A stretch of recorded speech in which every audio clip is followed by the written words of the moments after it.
Salvete omnes, my name is Darius and this is the world that was. Today, after a week-long break, I'll be making some simple bread-based soup, referred to as juselle, by Apicius. It's a lot like a modern Tuscan Aquacotta soup, which is prepared in a very similar way, although the modern variations often include tomatoes which would have not been available in antiquity.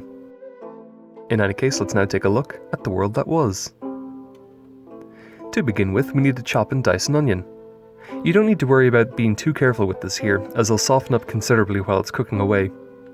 I'm using a red onion here, as that's what was common in the region of Tuscany in antiquity, plus it has a great flavour when cooked. Peel and dice a carrot or two, giving them a haircut as needed. Carrots in antiquity were described the same as parsnips, so either can be used here. Also, chop a stick of celery into a few thin slices. Toss a little bit of oil into a pot and place this pot over a medium heat.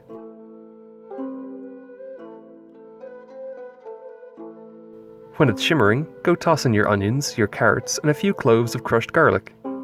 Let everything saute away for about 10 minutes. On top of this, throw a few sprigs of thyme. When it's finished sautéing, pour in 500 milliliters worth of water or chicken stock, or another stock of your choice.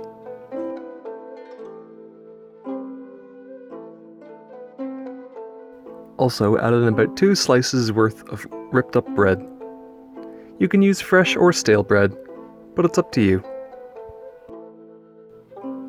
Place your soup over a high heat and bring it to a rolling boil. When it hits a boil, turn the heat down to low and let it simmer away for 30 minutes. About 5 minutes before you serve up your soup, go toss some eggs into your pot to let them hard boil. Modern aquacotta requires poached eggs to be placed on top, and this could be done in antiquity as well. However, hard-boiling eggs would have been a simpler and faster way to prepare these eggs.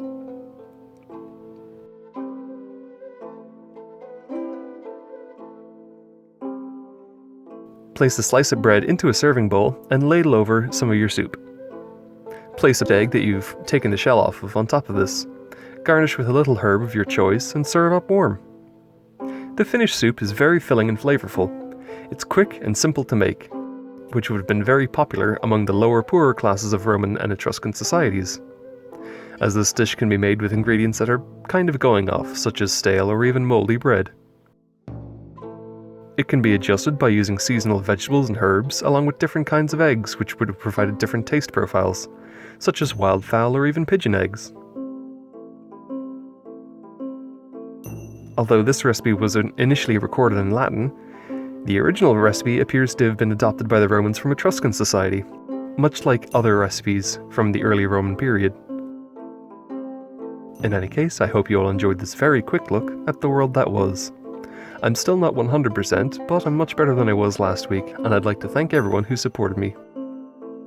If you all liked what you saw, please consider leaving a like on my video, or possibly even subscribing to my channel for some more ancient recipes.